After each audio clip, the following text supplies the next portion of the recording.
In this video, Simon Sinek explains that between meetings, trust is created.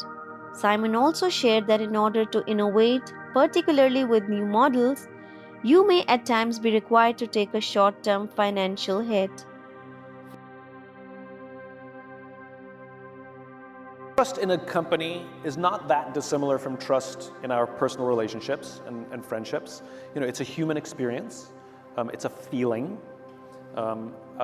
And as we've all experienced during COVID, it's more difficult to build trust virtually. It's not impossible, but it requires a lot more work and a lot more intention. Isaac Stern, the famous violinist, said music is what happens between the notes. Well, trust is what happens between the meetings. Right? It's the conversation walking into the meeting and the conversation walking out of the meeting.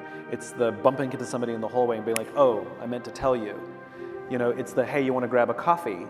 That over the course of time, those little moments of truth, those little innocuous experiences that by themselves count for zero, but over time they start to build relationship and they start to build trust. The hard thing in a virtual environment is those things are gone. You don't have between the meetings, you only have the meeting. Yeah. And so what you have to do is create those opportunities artificially, right? Prescriptively.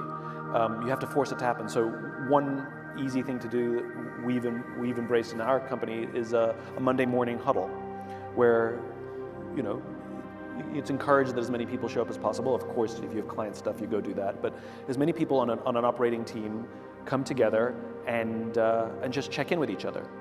And it's not about work. There's zero discussion of work. It's what's on your heart and mind. And then we answer a funny or provocative question that whoever's leading huddle that month will pose to the team. And it's an opportunity for us to connect as human beings, where we say, this weekend was a hard weekend, my dad was admitted to hospital. Or this weekend was a great weekend because I got to spend some time with the kids. I didn't even know you had kids. And we get to see each other as human beings. And it goes a long way. It seems small and silly, but over the course of time, we start to learn about each other and see each other as people rather than just as coworkers. And or encouraging people to have work sessions with each other where you turn on FaceTime or Zoom or something, and although you're not having a meeting, you just have them there while you're doing your work. Or having drinks together, or I'm a huge fan of using the telephone because I actually think you can connect even better over the telephone than sometimes over Zoom. And like if you have an issue, instead of sending an email, pick up the phone and call somebody. Because very often you'll solve the problem quicker and it's not 55 backwards and forwards, but you'll probably learn something new and you can hear a tone of voice, which is all goes to building relationships. So we already know how to do it, it's just a matter of doing it.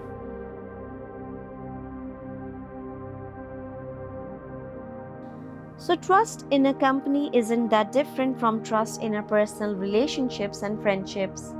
It's a human experience and a feeling, and as we all learned during COVID, it's harder to build trust. It's not impossible, but it takes a lot more work and intention.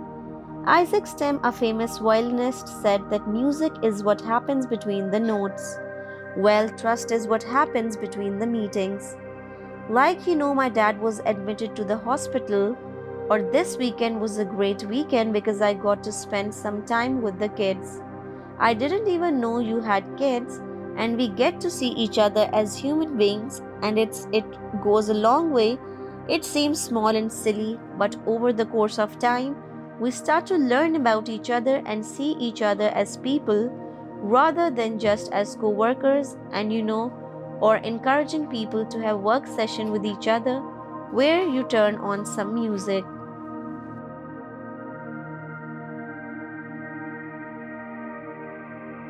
The funny thing is, the competitors that you select, it's an arbitrary list, right? Because none of the big competitors are the companies that take you down. Like, MySpace didn't even know Facebook existed. All the publishing houses they ignored Amazon. They turned down investing in Amazon.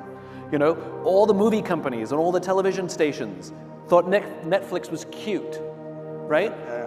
They were NBC, CBS, and ABC and Fox were so focused on each other, they literally were ignorant to the threats coming from outside. And it's because old thinking with old players, and again, it's only because they're doing what's familiar.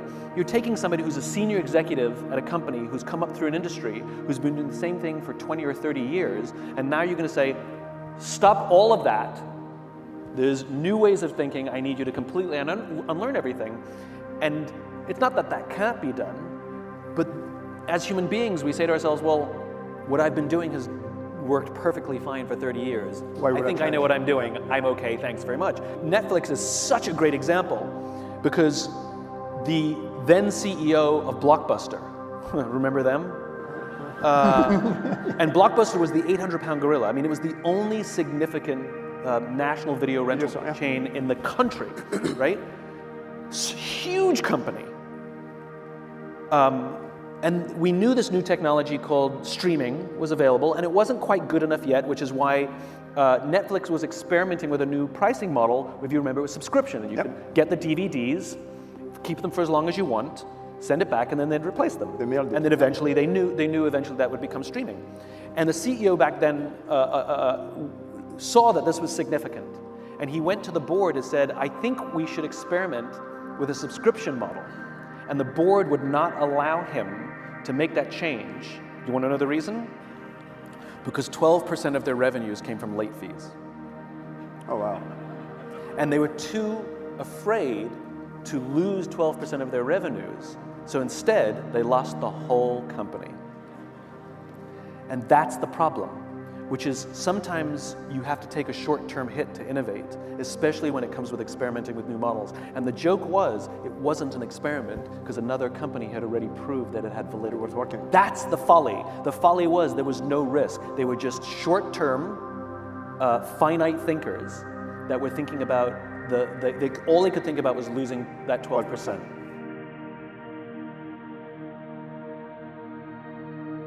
The funny thing is that the competitors that you select are an arbitrary list, right? Because no one of the big competitors are the companies that take you down. Like MySpace did not even know Facebook existed. You know, all the publishing houses, didn't they ignored Amazon? They turned down investing in Amazon. You know, all the movie companies and all the television stations thought Netflix was cute, right? They were NBCs, CBCs, and ABCs, and Fox were so focused on each other. We knew that this new technology known as streaming was available, but it wasn't quite good enough yet, which is why Netflix was experimenting with a new pricing model. If you remember, with subscription, and you could get the DVDs, keep them for as long as you wanted, and no additional fee. This is why Netflix is such a great example, because then the CEO of Blockbuster, who remembers then, came up with this idea.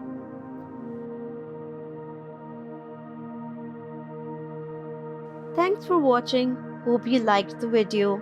For more videos like these, subscribe.